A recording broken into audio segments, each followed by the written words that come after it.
Hi, I'm Danny Ramos, and welcome to this week's edition of Hispanic Speak Out TV. We've been on the air for God knows how long. I mean, if you go back and look at my old shows, you see I have hair and it's black. But we move on. I'm here with Congressman Soto today, and we're going to be talking about a couple of issues of major concern to Hispanics in Central Florida, like we always do on our shows. We're an issue show. Congressman, welcome to Hispanic Speak Out again. Thanks for having me, Danny. Yeah. I want to talk a little bit about the veteran situation. We know we have a lot of Hispanic veterans in Central Florida. I know that you have a veterans organization that meets with you to discuss issues. What's the most important issue for Hispanic veterans in Central Florida right now? Well, access to care is critical. Mm-hmm. We have an amazing hospital at Lake Nona that is of a scale to be able to handle our growing community. And we also see a lot of folks coming back from wars in Afghanistan, Iraq, and so we passed the PACT Act, which is there to help folks who are exposed to burn pits. It also helps Marines who served at Camp Lejeune, and it closes some loopholes that still existed for folks who served in the Vietnam era in the theater there. Most of this deals with a presumption of service-related injury so that you can get the benefits that you need and the treatment you need.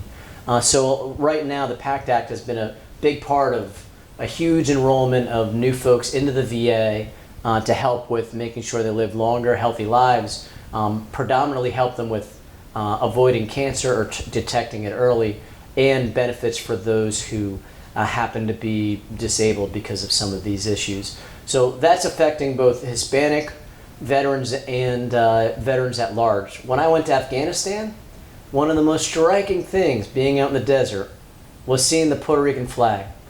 I saw the same thing. Did you take a picture of that? Well, no, I met with them. Yeah, but did you take a picture of it? Well, then send me the picture. I want to have it. We're going to have to look at it. Yeah. And then in Iraq, same thing. Yeah. And you got to wonder, what are they doing there? And it's because Puerto Ricans, both on the mainland and of course on the island, serve in higher numbers than other counterparts. Puerto Ricans have been serving in all these wars, all going back to the Civil War, even when Puerto Rico wasn't a part of the United States, you know. And Puerto Ricans have had Medal of Honor winners, I think 8 Medal of Honor winners, and countless Silver Stars and things like that. There are other challenges that both Hispanic veterans and veterans generally face. Mental health is a huge issue. Post-traumatic stress disorder, substance abuse are key issues. And so there are 2 things that are happening right now to help. Well, 3 really. One, we have a Veterans Court. So if a veteran goes astray with the law, they have an ability to do a lot of community service, get a mentor, and avoid jail time to get a second chance. And in fact, we were just at the clerk's office, and Kelvin Soto, our local clerk's office today, hearing from local clerks who help run that program. In addition, we passed the 988 suicide helpline. And if you're a veteran and you call 988, they could get you directly to someone who's a veteran specialist. They're usually veterans because we have way too high of a suicide rate among veterans. And then there are some positive things happening going forward. We're getting a new tower at the VA hospital in Lake Nona. It's going to be partially for cardiology because we have a lot of older veterans and hearts tend to be a big issue as veterans get older. And then the other part will be for mental health so that we can have more beds to help out veterans who are in mental health struggles. What about homelessness? You know, there's a big thing. I hear people talking about that all the time, you know, that veterans are homeless, you know, and they have no place to go. What's the situation with, if there is a problem, number one, and number two, the solution for that? So there is a program for that. And in fact, veterans are the only constituents I have that I could get into housing within 24 to 48 hours. It's called the HUD-VASH program. And it does require, though, if a veteran is going to participate in the program and they need mental health services or substance abuse services, that they have to undertake those services, undertake that treatment. And then there's job skills training and things like that. So every 3 months, the VA canvasses known areas where there are homeless veterans. Areas in East Orlando and 192 in our district. There are other areas in Central Florida that are not in our district. And they provide them with health care in a mobile healthcare unit on the spot. And they're always offered if they want to come in or if they want to get housing. And so there's a lot of barriers that are overcome, which is why the nonprofit sector plays a key role in this. There's sometimes distrust by a veteran of the military or the federal government, including the VA. Sometimes there's mental health issues that are so bad that it's hard for that person to reconcile seeking help. Sometimes there are folks who don't want to seek help for one reason or another. And so we'll continue to, when we get veterans calling our office who are facing home insecurity or homelessness, to enroll folks in the HUD-VASH program. And that happens all the time in our office.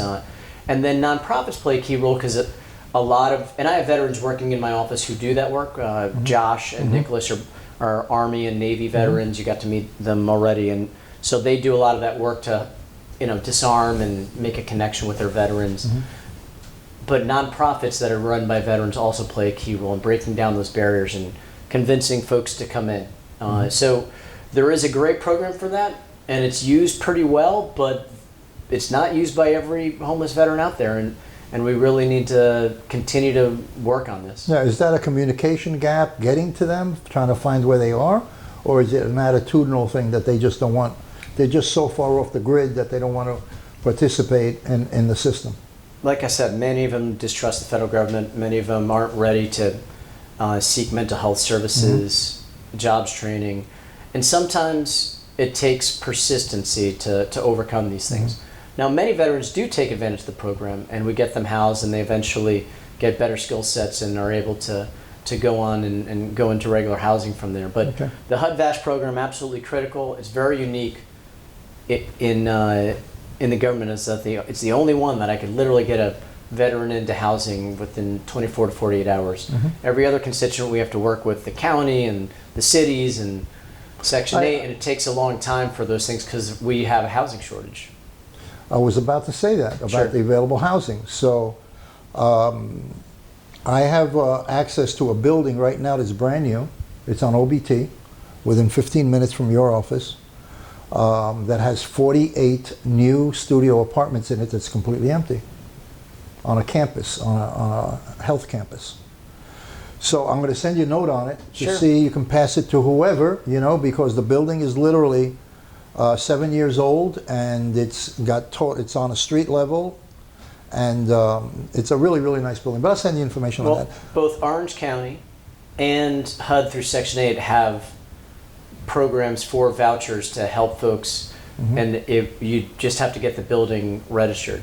The building is registered in Orange, the building is not registered in the city of Orlando. So it'd be but it's Orange in Orange County. So Orange County's getting over $200 million from FEMA post-Hurricane Ian, and they're using it to help rebuild people's houses, as well as make them more resilient, and to help with affordable housing. So there may be some additional opportunities. I will say we also had a great discussion this week in Washington. Mark Zandi, one of the top economists in the nation, who's often quoted in the New York Times, Washington Post, and others, briefed our caucus, and he said, look, the way out of the housing crisis is we have to build a lot more supply. And so he urged us to work on funding more of the low-income housing tax credit to build more supply. And he also cautioned that down payment assistance, while well-intended, doesn't build more supply, and it could exacerbate the housing crisis. We are looking at and making decisions in all these things, but I'm definitely supportive of increasing the low-income housing tax credit. We've been able to build some affordable housing in Kissimmee, some more in St. Cloud, and in Orange County as well. We're going to take a little break, and we'll be right back. Hi, welcome back, and we're at Hispanic Speak Out TV, and we're talking to Congressman Darren Soto in his district office in Kissimmee. My name is Danny Ramos, but I've been around for 100,000 years, so you probably know me. I want to talk about immigration. Let's talk a little bit about immigration. Hot topic, most controversial subject every time, besides the war for Ukraine that you turn, and the Middle East. Number 3 is immigration. Every time you turn on the TV set, you're seeing pictures of people, thousands of people crossing the border, water over ridges, and there's such big controversies that people are paying $10,000 to get into the United States. Let's do a general take on immigration. What is going on with the Congress on immigration right now? So in early October, President Biden made a supplemental budget request, and in it he included three major things. One is additional money for border security and for new judges to be able to get through the backlog for a lot of these immigration cases. Two, Ukraine funding. And three, funding for Israel and humanitarian relief in Gaza.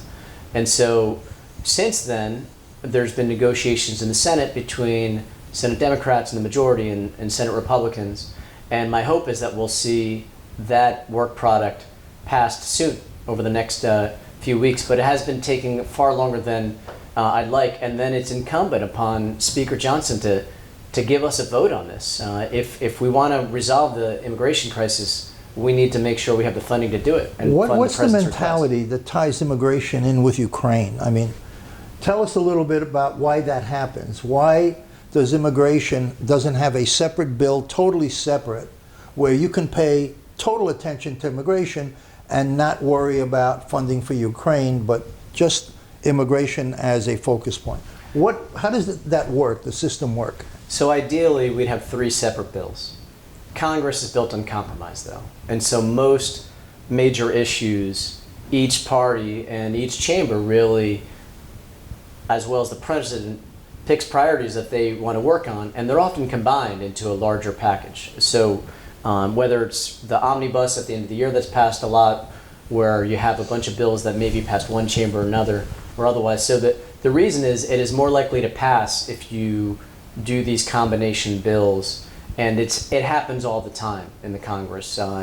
Otherwise, if one party isn't getting what they want, then they just don't vote for it, right? And then you don't get anything passed. So it's because Congress was set up by our forefathers to compromise that a lot of these things get combined. So you build coalitions of enough votes to be able to pass these things. Do you consider immigration a more Democratic Party priority than the Republicans, and the Republicans consider the war in Ukraine a priority? How does, in other words, the vision, the inside vision of how this looks in Congress? So it's complex. We have many of us in the Democratic Party, led by President Biden, want to see more judges to go through the backlog. We have a parole program for Venezuelans, Haitians, Cubans, Nicaraguans. We have asylum seekers coming from many different countries. So we need the backlog. But we also care about border security and share that concern along with House Republicans and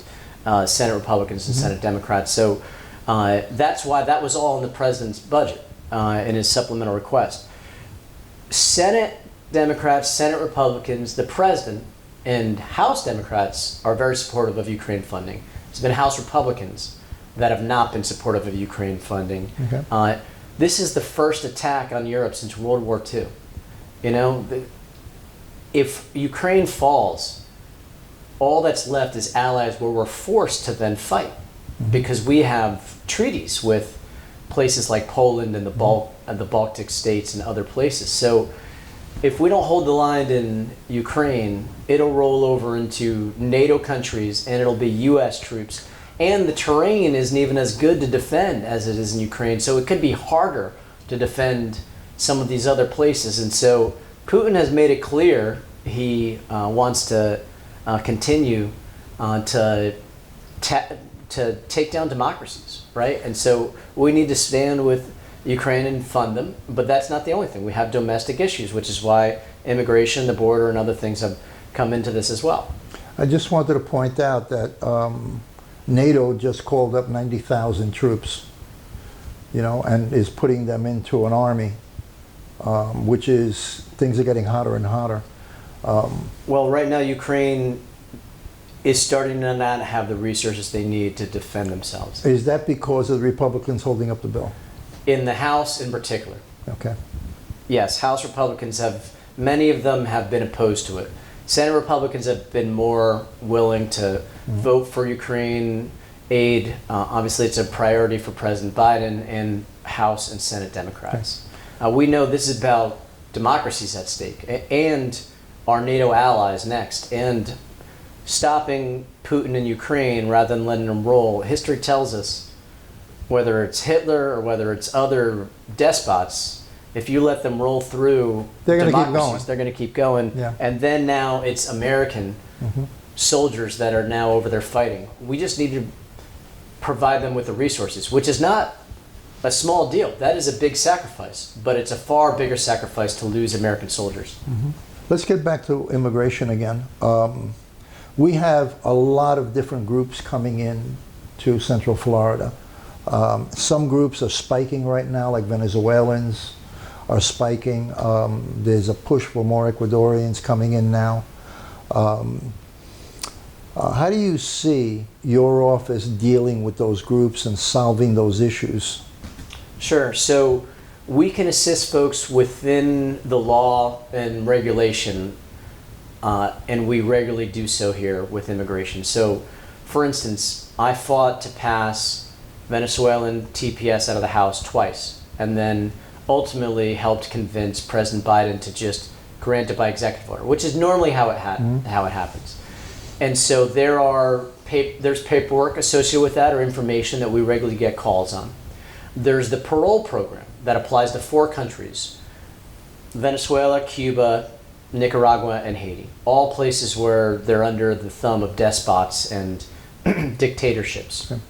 And so 30,000 people a month, if they have a sponsor in the United States, they can apply, the sponsor applies with them, and then they can come over on the parole program. And under both these instances, you could get work permits afterwards and work, and these programs last as long as within the discretion of the President of the United States. And so Do they have access to green cards and citizenship through that program? They do not, unfortunately. Okay. They have, but many of them are able to stay many years, because unfortunately a lot of these situations are not resolving themselves in some of their home countries. But we regularly will work with people on the affidavits for the parole program. And then you have the asylum program. And this is where it comes in with border security. You have a lot of folks coming in seeking asylum. So it's like 45,000 a month of people who are being put into the asylum system. They're given a court date. And one of the benefits of Florida is that we have a very big state with a lot of cities. So we don't really have one city that really gets hit like a Chicago or New York. But I can tell you, it's a significant amount of folks coming in, because these are where the diasporas are for these countries. Haitians, Cubans, and Venezuelans. We have somewhat of a Nicaraguan diaspora too, more so in mid-Atlantic area. So they're coming, and we're helping them as best we can. I'll tell you, one of the other benefits though is that we've had a huge worker shortage.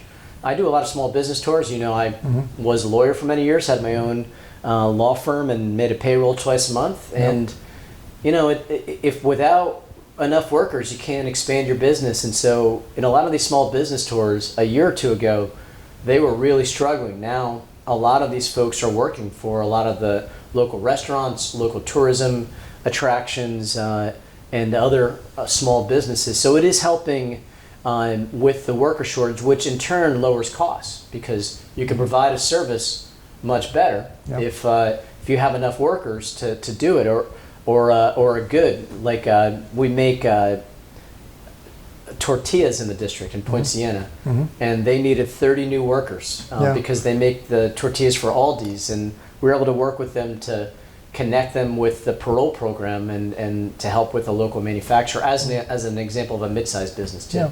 They also are consumers. Sure. So the money that they make, they spend every week on consumer products at the supermarket. Sure. And automobiles and housing. And so they increase the viability of the economic stability of the community. Now, all that isn't to say that we need a long-term solution. There has been one since the early 80s, which was bipartisan with Reagan and a Democratic Congress. Yeah, I remember that. And so we would hope that 2 bills that were passed out of the House twice with bipartisan support, the Dream and Promise Act, which would give a pathway to citizenship for Dreamers and for TPS holders, as well as the Farm Workforce Modernization Act, which would give a pathway to citizenship for long-time farm workers. Those need to be part of this deal, and it's been really tough to get Republicans to agree to that. we have had more success on trying to reduce the backlogs with more judges to get the cases moving more quickly. And now a big fight is to protect the president's executive authority for parole and TPS, which is absolutely critical. Look, both the climate is changing, and so you have a lot of places in Central and South America that are struggling. You have dictatorships and narco states and drug trafficking, and a lot of these families, they're fleeing violence, but we need an organized way for folks to be able to come here. Yeah. What is the definition of sponsor? You used the word sponsor before. Yeah. What is a sponsor and who is a sponsor? Under the parole program, it could be any citizen. They have to have a certain amount of income and sign affidavits saying that they will help support this person for a certain amount of time. Often it's a family member, but it doesn't have to be. One last thing I'll say about border security that's really important. For us, it's the ports, right? It's not the southern border in Florida. We have multiple different ports. We have folks who will land in Key West quite regularly. And so it's really important when we're talking about Florida and Central Florida that having enough Coast Guard, enough Customs and Border Protection at these ports, that is where we protect our homeland here. And so in all these discussions, I never want that to be lost. It's not all about the southern border. We have northern border issues, we have southern border issues, and we have port issues. And for Florida, the border is our ports, right? It's the ocean and the Gulf. So that's a big part that I'm also making sure is included in these discussions. Yeah, I viewed an interview of a farmer who has his farm or ranch on the border. And he stated that they had a large number of people that were not Hispanic. They had Asians coming in, they had people from the Middle East coming through the Mexican border. Have you got from that opinion or that information? Well, of course, being a congressman, of course, there's more than just Hispanics seeking asylum. For instance, two of the other TPS programs are for Afghan and Ukrainian folks. So two countries, obviously, that are not Hispanic, and there are countries in Africa and other areas where someone could qualify for asylum because their life is threatened by the government there, and it would be unsafe for them to go back. But the problem with the asylum program is there's not enough judges. So people come in, Yeah, it's yours. they present themselves lawfully under international law, under treaty, under U.S. law, and then they're here for 5, 6, 8 years before they get their hearing, right? And then that incentivize people who may be economic migrants rather than asylum seekers to also pursue that route. And so one of the keys is to make sure that we have enough judges so that these cases get processed quickly. And so those with legitimate asylum claims can stay, but those who are abusing the system or don't have legitimate asylum claims, their cases can be disposed of in a reasonable fashion with enough time for due process. But it certainly doesn't take 6 to 8 years, which is an issue right now. Yeah. Do you think that the border poses an opportunity for terrorists to come through? Heck, the 9/11 terrorists came through the northern border with Canada. So we always have to be vigilant, right? Yeah. You don't hear that a lot, right? Because a lot of people focus on the southern border, but the 9/11 terrorists came through the northern border with Canada. So we want to make sure we have the whole nation secure. That includes the northern border, that includes the southern border, that includes the ports, and our military bases and embassies abroad. And so, but that takes money. And that's why the president asked for it in October. And it is now January, and we're still waiting. So it's time for the Senate to finish these negotiations, and then Speaker Johnson needs to put this on the floor for an up or down vote and let the majority stand. Do you think that Texas is correct in using the National Guard on the border?